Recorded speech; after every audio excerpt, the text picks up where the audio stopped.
बिस्मिल्लाहिर्रहमानिर्रहीम। बच्चों, मैं आपका फ्रेंड स्कूल से टीचर मोहम्मद हसन।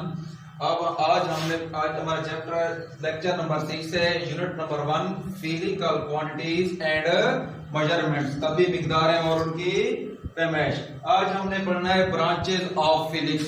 पीछे भी हमने ब्रांचेज ऑफ फिजिक्स पढ़ी थी, लेकिन आज हमने जो पढ़नी है लाइट, रोशनी, यानी रोशनी या बसरियात। इसका दूसरा नाम क्या है? रोशनी या बसरियात। और इसको पढ़ते हैं इलेक्ट्रिसिटी एंड मैग्नेटिज्म। इलेक्ट्रिसिटी यानी बिजली और मकनातीसियत। उसके बाद हमने पढ़ना है एटॉमिक फिजिक्स। एटॉमिक फिजिक्स के बाद हमने पढ़ना है न्यूक्लियर फिजिक्स। न्यूक्लियर फिजिक्स के बाद हमने पढ़ना है प्लाज्मा फिजिक्स। कौन सी फिजिक्स भाई? Plasma physics. अब हम इनकी पढ़ते हैं डिटेल। अब आगे हमने पढ़ना है कि पहले हमने पढ़ना है लाइट, रोशनी या बसरियात। रोशनी या बसरियात में हम पढ़ेंगे फिजिकल एस्पेक्ट्स ऑफ लाइट। रोशनी के तभी पहलू। क्या भाई? रोशनी के तभी पहलू। रोशनी के तभी पहलू। उसके बाद दूसरे नंबर पे हमने डिस्कस करना है प्रोडक्शन एंड प्रॉपर्टीज। रोशनी के पैदाइश और खवास। उसके आगे हमने पढ़ना है use and working of optical instrument, यानी आप बसरी आलात। क्या भाई? बसरी आलात का तरीकाकार और इस्तेमाल। बसरी आलात का तरीकाकार और इस्तेमाल। अब बच्चों, फिजिकल एस्पेक्ट्स ऑफ लाइट यानी रोशनी के तभी पहलू, प्रोडक्शन एंड प्रॉपर्टीज, उसके पैदाइश और Khawas, use and working of optical instrument. अब आपके लिए ऑप्टिकल इंस्ट्रूमेंट नया लाल। अब ऑप्टिकल इंस्ट्रूमेंट कौन से होते हैं बच्चों? ऑप्टिकल इंस्ट्रूमेंट वो आलात जो इमेजेस को वाज़े और साफ करके दिखाई देने के लिए इस्तेमाल होते हैं। जैसा कि आप लोग आई साइट का इश्यू होता है, नजर का मसला हो जाता है, तो आप लोग ऐनक इस्तेमाल करते हो, यानी वो आपको चीजें वाज़े और साफ करके दिखाती है। बात चीजें ऐसी होती हैं जो हमको आम आंख से नजर नहीं आती, हम माइक्रोस्कोप का इस्तेमाल करते हैं। ये है हमारे पास ऑप्टिकल इंस्ट्रूमेंट। और इसकी लाइट अब हमें देखने के लिए रोशनी की जरूरत होती है। अब रोशनी के अंदर हमने इसकी दो एग्जांपल पढ़नी है, एक नेचुरल मून यानी के चांद और सन यानी के सूरज। अब आर्टिफिशियल एग्जांपल इसकी कौन से? मसनूई जो यानी इंसान की मैन मेड है, बल्ब यानी ये मैन मेड है, टार्च जिसे आम जुबान में बैटरी बोलते हैं। यानी यहाँ हम रोशनी के तभी पहलू, पैदाइश और खवास, बसरी आलात का तरीकाकार और इस्तेमाल। बसरी आलात मैंने आपको समझाया है ऐसे आलात जो हमको चीजें वाज़े और साफ करके दिखाने के लिए इस्तेमाल होते हैं। इसके एग्जांपल में पढ़ा है मून यानी के चांद, सन यानी के सूरज, और मसनूई एग्जांपल जो है बल्ब, टॉर्च, कैंडल एटसेट्रा। उसके बाद हमने पढ़ना है बच्चों, उसके बाद हमने पढ़ना है इलेक्ट्रिसिटी एंड मैग्नेटिज्म। क्या भाई? Electricity and magnetism. इसके अंदर हम क्या पढ़ेंगे? Study of charges. Study of charges at rest and motion. अब चार्ज बजात खुद एक करैक्टरिस्टिक्स है, खसूसियात है जो जिसके अंदर अट्रैक्शन या रिपल्शन होती है। अब स्टडी ऑफ चार्जेस यानी जहां हम चार्जेस का मुताजा करेंगे। कैसे चार्जेस? रेस्ट यानी साकिन जो हरकत ना कर रहे हो। उसके बाद दूसरे नंबर पे क्या है? मोशन, मुतहर्रिक। इसके अंदर हम study of charges at rest and motion, जहां हम साकिन और मुतहर्रिक चार्जेस के बारे में पढ़ेंगे। जो रेस्ट में चार्जेस होते हैं उस इलेक्ट्रिसिटी को बोलते हैं इलेक्ट्रोस्टैटिक, और दूसरी जो मोशन वाले चार्जेस की इलेक्ट्रिसिटी होती है उसे बोलते हैं इलेक्ट्रोमैग्नेट। उसके बाद effects and relationship with magnetism, उसके असरात और मैग्नेटिज्म के साथ ताल्लुकात को भी पढ़ेंगे। उसके असरात और मैग्नेटिज्म के साथ ताल्लुक को भी डिस्कस करेंगे। इलेक्ट्रिसिटी एंड मैग्नेटिज्म, इसकी जो एग्जांपल्स है मोटर्स, जनरेटर्स और इलेक्ट्रिक बेल, यानी इसके अंदर हम बिजली के बारे में पढ़ेंगे, यानी चार्जेस रेस्ट में है, साकिन है और मोशन या मुतहर्रिक है, हरकत कर रहे हैं, उसके बाद इसका मगनातीस के साथ क्या ताल्लुक होता है। अब इसकी एग्जांपल्स में आता है मोटर्स, हेडफोन भी आ जाता है, जनरेटर्स भी आ जाते हैं, यानी कॉइल के लिए मैग्नेटिक फील्ड पैदा होता है, इलेक्ट्रिक बेल, यानी अक्सर चीजें जैसा कि हम लाउड स्पीकर देखते हैं तो उसके अंदर मगनातीस होता है, इसी तरह टेप रिकॉर्डर देखते हैं उनके अंदर भी मैग्नेटीज होता है, यानी इसके अंदर सारा का सारा हम साकिन और मुतहर्रिक चार्जेस के साथ साथ उनका मैग्नेटिज्म के साथ, मगनातीसियत के साथ ताल्लुक को डिस्कस करेंगे। उसके बाद हमने नेक्स्ट पढ़ना है बच्चों एटॉमिक फिजिक्स। क्या भाई?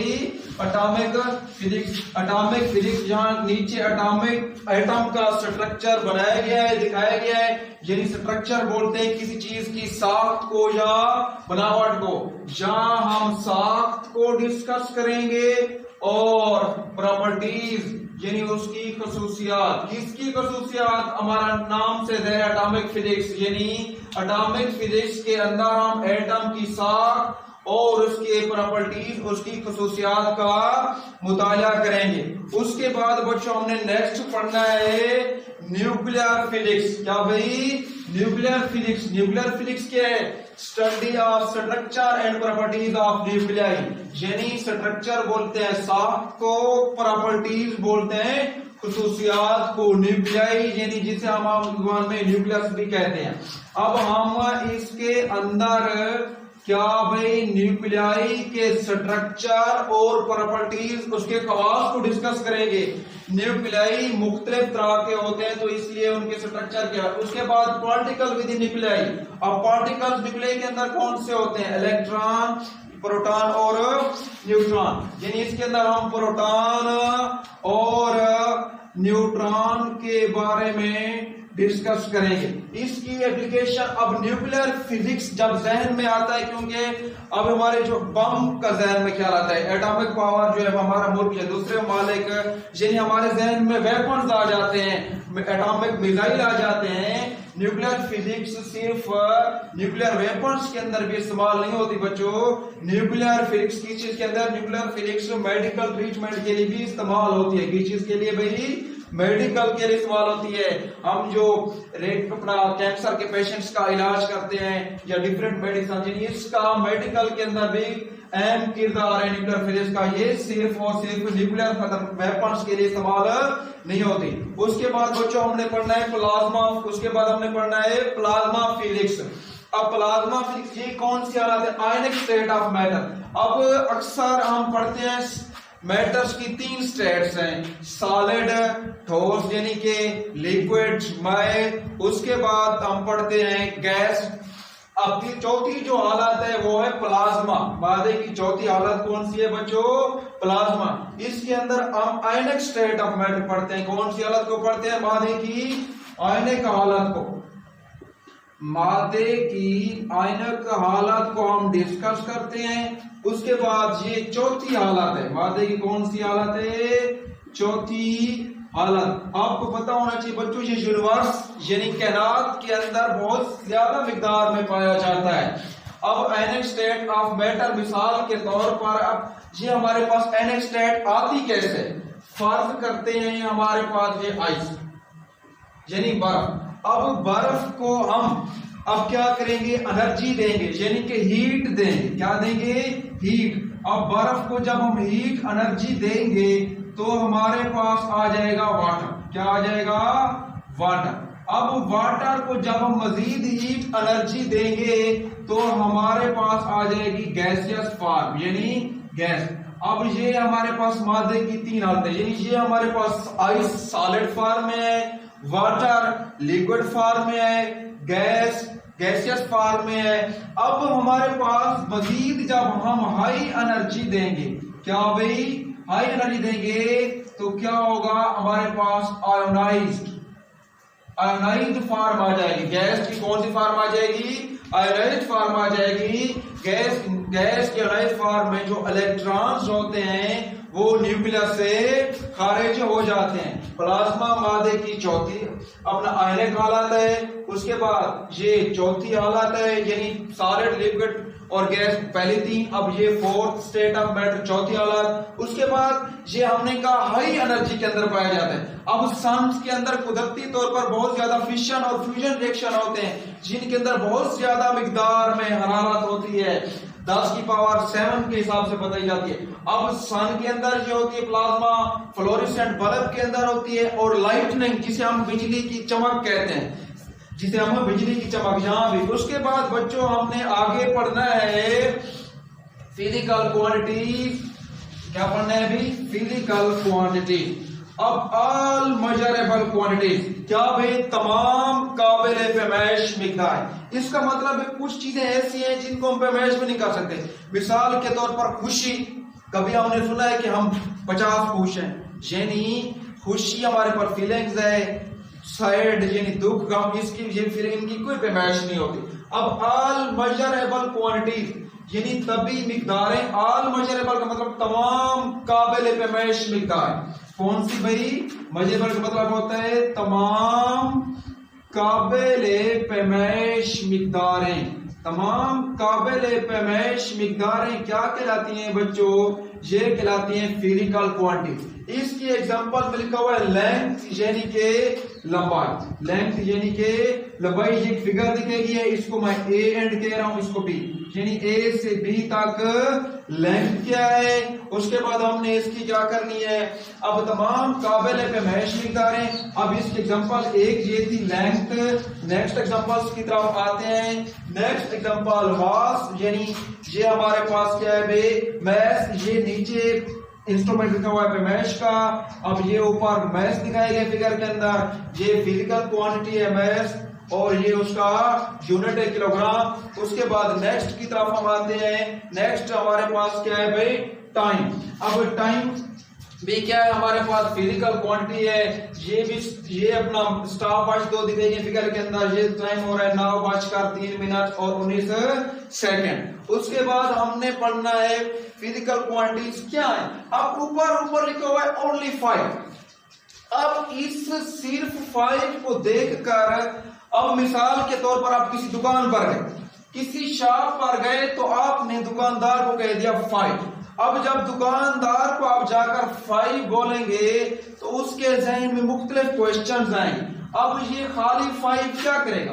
अब खाली 5 से मुख्तलिफ चीजें हमारे जहन में आती हैं। अब खाली 5 से पैकेट्स, अच्छा, उसके बाद पैकेट्स के बाद हमारे पास दुकान के ऊपर रजिस्टर्स भी पड़े होते हैं। हाँ भाई, रजिस्टर। उसके बाद हमारे शॉप यानी शॉपिंग मॉल पर जाते हैं, अब वहां क्लॉथ्स भी होते हैं, कपड़े भी होते हैं, यानी 5 क्लोथ्स क्या मीटर, यानी ये क्या है? खाली 5। यानी इस खाली 5 को देखकर हमारे जहन में मुख्तलिफ ख्याल आते हैं। हम दुकान पर जब जाकर 5 बोलेंगे तो जो अकेला 5 होगा ये मीनिंगलेस होगा। अकेला 5 क्या होगा? मीनिंगलेस, यानी ये बेमैनी होगा। क्या होगा? मीनिंगलेस, बेमैनी, खाली 5 किसी काम का नहीं। अब जब हम इन 5 के साथ किलोग्राम लगा दें, 5 के साथ क्या लगा दिया? किलोग्राम। अब इस 5 के साथ जब किलोग्राम लग गया तो हमें ये पता चल गया 5 क्या है भाई? किलोग्राम। मैस की बात हो रही है। किस चीज की बात हो रही है? मैस। अब इस 5 के साथ हमने स्मॉल m यानी ये मीटर, 5 मीटर। अब ये जो 5 मीटर है इससे ये ज़ाहिर होता है लेंथ यानी के लंबाई की बात हो रही है। अब नीचे लिखा हुआ है 5 सेकंड। अब जब ये 5 अकेला था तो हमारे जहन में मुख्तलिफ ख्यालात थे। जब हम 5 के साथ किलोग्राम लगाया तो ये हमारे पास क्लियर हो गया, मैस की बात हो रही है। जब 5 के साथ हमने मीटर लगाया तो क्लियर हो गया, लेंथ की बात हो रही है। जब हमने 5 के साथ सेकंड लगाया तो ये क्लियर हुआ, टाइम की बात हो रही है। अब ये जो 5 है इसको हम आम ज़बान में बोलते हैं न्यूमेरिकल वैल्यू। क्या भाई? न्यूमेरिकल वैल्यू यानी के अददी कीमत, अददी कीमत। अब ये जो किलोग्राम इसको हम बोलते हैं यूनिट। इसको हम क्या बोलते हैं? यूनिट। अब 5 इसको कर दो 15, इसको कर दो 25। अब ये 15 क्या है भाई, फिर वही अद्दी कीमत, ये मैथ्स क्या है फिर यूनिट, ये 25 क्या है फिर ये 25 क्या है बच्चों न्यूमेरिकल वैल्यू, यानी इसको हम क्या बोल सकते हैं न्यूमेरिकल वैल्यू या मैग्नीट्यूड। अब इन चीजों से हमें क्या जाहिर होता है, इन चीजों से ये जाहिर होता है, हम नेक्स्ट पढ़ते हैं भाई इनके अंदर खसूसियत क्या है, पहले ये देखिए। अब जब अकेला 5 था कोई मीनिंग नहीं था, अब हमने जब यूनिट लगाए तो उसने वाजे कर दिया फला चीज है। अब ये 25 न्यूमेरिकल वैल्यू, अब जैसे अकेला 5 मीनिंगलेस होगा, इसी तरह अकेला 25 भी मीनिंगलेस होगा, इसी तरह अकेला 15 भी मीनिंगलेस होगा। ये अकेले न्यूमेरिकल वैल्यू मीनिंगलेस होगी जब हम इनके साथ यूनिट लगाएंगे, जब हमने किलोग्राम का इस्तेमाल किया तो हमें पता चल गया मैस की बात हो रही, जब हमने मीटर का इस्तेमाल किया तो हमें पता चल गया किस चीज की बात हो रही है, लेंथ की बात हो रही है, जब हमने सेकंड का इस्तेमाल किया तो इस चीज से ये वाज़ेह हो गया कि टाइम की बात हो रही। तो इससे ये जाहिर होता है जितनी भी फिजिकल क्वांटिटीज होंगे उनके अंदर दो चीजें कॉमन होंगी। तो अब वो कौन सी दो चीजें हैं, वो दो मुश्तरक खुसूसियात कौन सी हैं, उर्दू में इसकी हेडिंग बनेगी मुश्तरक खुसूसियात। क्या भाई, मुश्तरक खुसूसियात।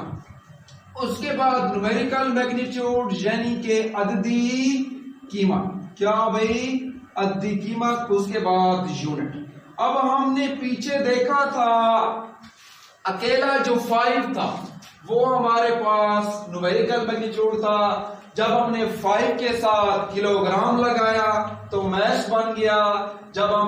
अब देखो, जब हमने 5 के साथ किलोग्राम लगाया, किलोग्राम क्या था हमारे पास यूनिट, किलोग्राम हमारे पास क्या था यूनिट था। यानी अब जब 5 के साथ किलोग्राम लग गया तो वो हमारे पास मैस बन गया। इसी तरह जब हमने 5 के साथ सेकंड लगाया था, तो हमें क्लियर हो गया था कि ये क्या है, यूनिट टाइम। अब जब हमने 5 के साथ मीटर लगाया था, तो हमें क्लियर हो गया था ये क्या है भाई, लेंथ। तो इससे ये जाहिर होता है अकेले जो न्यूमेरिकल मैग्नीट्यूड है वो मीनिंगलेस है, वो फिजिकल क्वांटिटीज को जाहिर नहीं करेंगे। यानी जितनी भी फिजिकल क्वांटिटीज होंगे उनके अंदर न्यूमेरिकल मैग्नीट्यूड और यूनिट होंगे। ठीक है बच्चों, यहां तक आज हमने पढ़ा था। Thank you, Allah Hafiz.